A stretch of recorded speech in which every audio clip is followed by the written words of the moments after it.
Amerigo Vespucci lahir di Florence, Italia pada tanggal 9 Maret 1451. Ayahnya bernama Anastasio Vespucci dan ibunya Elisabetta Mini. Keluarganya memiliki posisi penting dan terhormat dalam masyarakat. Ia tumbuh di masa keemasan kota Florence yang pada saat itu dikuasai oleh keluarga Medici. Keluarganya menduduki posisi-posisi penting dalam politik dan pemerintahan. Ayahnya seorang notaris, pamannya Guido Vespucci adalah diplomat untuk Prancis, dan salah satu sepupunya bernama Piero Vespucci adalah seorang komandan angkatan laut. Sebagai anak dari keluarga terhormat, ia dan saudara-saudaranya memiliki pendidikan yang baik. Walaupun ia tidak menempuh pendidikan hingga universitas seperti saudara-saudaranya yang lain, ia tetap dididik dengan baik oleh salah satu pamannya, yakni Giorgio Antoni Vespucci, yang merupakan seorang biarawan Katolik berpengaruh di Florence. Ia dididik untuk menguasai matematika, astronomi, dan diplomasi yang sangat berguna pada masa itu. Latar belakang pendidikannya memunculkan minat dalam dunia penjelajahan dan petualangan. Kesempatan menjadi penjelajah muncul ketika ia pergi ke Spanyol, tepatnya di Barcelona antara tahun 1490 sampai 1491. Sebagai agen perdagangan bagi keluarga Medici, di sana ia bekerja sebagai pedagang atau lebih tepatnya sebagai agen perjalanan yang menyediakan perlengkapan bagi para penjelajah Spanyol, termasuk Christopher Columbus. Selama beberapa tahun di Spanyol, Amerigo harus menahan hasrat untuk menjelajah dunia karena tuntutan pekerjaan sebagai pedagang atau agen perjalanan. Juga karena waktu itu perjalanan penjelajah harus mendapat izin khusus dari pihak kerajaan. Dekade terakhir abad ke-15 merupakan masa penting bagi penjelajahan yang mengubah dunia, di mana pada masa itu para penjelajah dari Eropa, khususnya Spanyol, menemukan daerah-daerah baru di luar Eropa. Pelayaran pertama Amerigo Vespucci terjadi antara tahun 1497 sampai 1498 yang merupakan pelayaran kedua Columbus. Keterlibatan Amerigo dalam pelayaran ini masih diperdebatkan hingga sekarang. Beberapa surat dari Amerigo tentang perjalanan ini oleh beberapa sejarawan dianggap palsu atau tidak otentik. Pelayaran kedua terjadi antara tahun 1499 sampai 1500.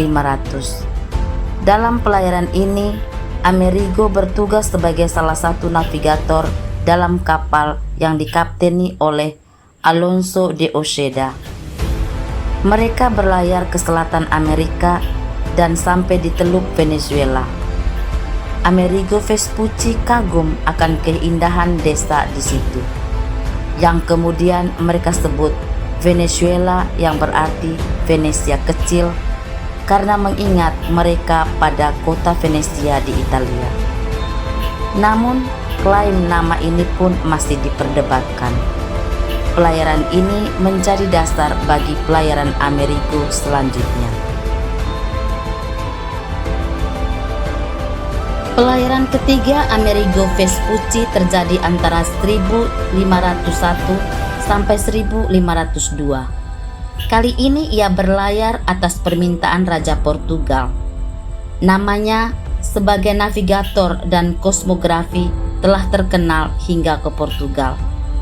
Mereka berlayar dari Lisbon, Portugal, lalu ke Afrika mengarungi Atlantik, lalu sampai dan terus berlayar mengarungi pantai selatan Amerika.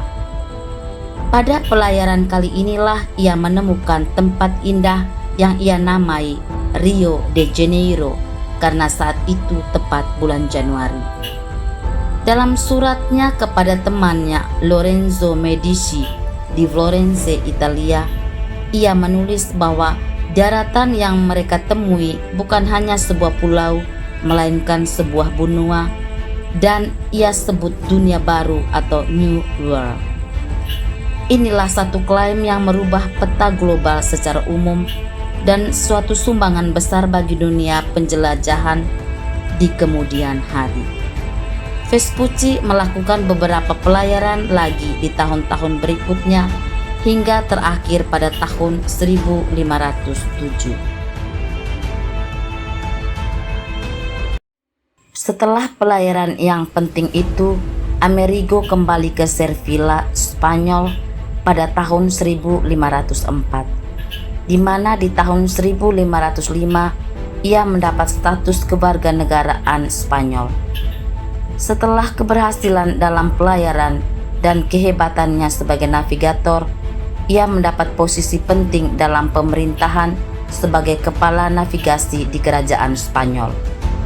Ia meninggal pada tanggal 22 Februari tahun 1512 karena sakit malaria. Pada tahun 1507, seorang pembuat peta bernama Martin Waldseemüller bersama timnya mempublikasikan sebuah peta yang di dalamnya pertama kali digunakan kata Amerika untuk merujuk pada penemuan dunia baru berdasarkan surat Amerigo Vespucci dalam pelayarannya. Amerika sendiri merupakan bentuk feminim dari nama Amerigo dalam bahasa Latin Americus. Jadi, penggunaan kata Amerika adalah penghormatan atas penemuan yang Amerigo capai.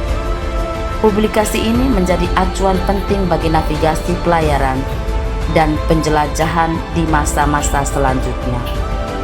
Peta ini sendiri, khususnya nama Amerika, hanya merujuk pada bagian selatan Amerika. Baru pada tahun 1530 dibuat sebuah peta yang menggabungkan bagian utara dan selatan dalam nama Amerika. Beberapa catatan dari kisah pelayaran Amerigo Vespucci. Pertama, Amerigo Vespucci mampu memahami, memetakan, dan mengambil kesimpulan dalam pelayaran karena ia memiliki latar belakang pendidikan tentang astronomi, kosmografi, dan diplomasi. Kedua, klaim dunia baru sebenarnya merujuk pada bagian-bagian selatan Amerika, bukan keseluruhan benua Amerika seperti yang kita ketahui sekarang. 3. Secara umum sejarawan sepakat bahwa Christophus Columbus adalah orang pertama yang menjelajahi bagian-bagian benua Amerika. Namun, Amerigo Vespucci merupakan orang yang menyadari bahwa benua Amerika merupakan suatu benua baru.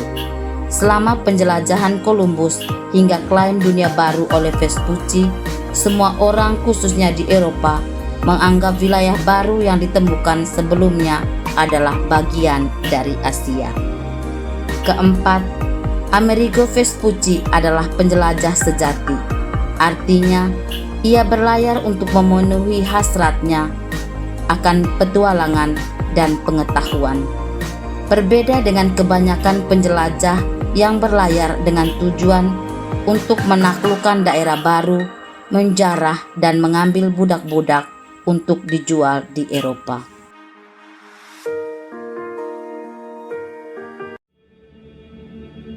Kisah hidup Amerigo Vespucci menjadi pelajaran bagi kita untuk tidak berhenti mengejar cita-cita kita.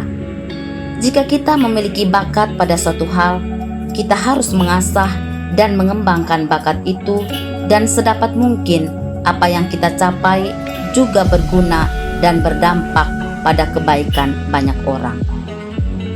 Teman-teman, sampai di sini dulu video kali ini. Jika ada koreksi dan masukan, bisa ditulis di komentar. Jangan lupa dukung channel ini agar terus memberikan informasi atau cerita-cerita menarik lainnya. Sampai jumpa di video selanjutnya. Terima kasih.